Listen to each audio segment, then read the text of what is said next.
গণ অধিকার বলছে জনগণে, বলছে জনগণে মন প্রাণে দেশ করিব রক্ষা। 17 বছর হাসিনা দিছে মোদের শিক্ষা, বলছে বিপিন রে, বলছে বিপিন রে। 90% পতন, 10% ধাক্কা দিলেই তবে পাবে রতন। এবার দিতে হবে,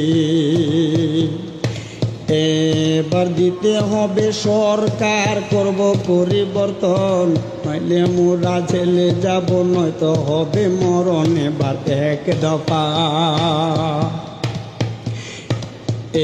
এবার এক দফা, রফা দফা কথা পরিষ্কার। এই মুহূর্তে বেশ প্রয়োজন গণ অধিকার, বলছে জনগণে, বলছে জনগণে মন প্রাণে আছে দেশটি জোরে।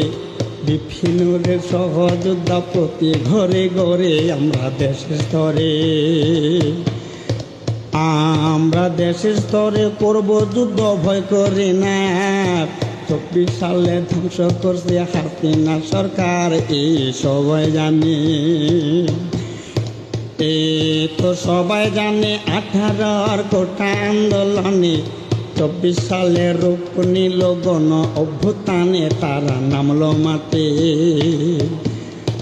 তারা নামলো মাঠে, পথে পথে চাইল অধিকার।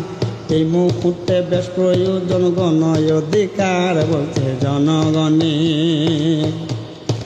বলছে জনগণে মন প্রাণে বিপিনের কথা। 28 বছর পরে হলো দেশে ঢাকসু নেতা, সৈন্য পরাণ জোড়া, সৈন্য পরাণ জোড়ায় আসবে নতুন সরকার। এই মুহূর্তে বেশ প্রয়োজন গণ অধিকার, বলছে জনগণে, বলছে জনগণে মন প্রাণে বিপিনের কথা। 28 বছর পরে হলো দেশে ডাকসু নেতা, সৈন্য পরাণ জোড়া, সৈন্য পরাণ জোড়ায় আসবে, আসবে নতুন সরকার। এই মুহূর্তে বেশ প্রয়োজন গণ অধিকার, বলছে জন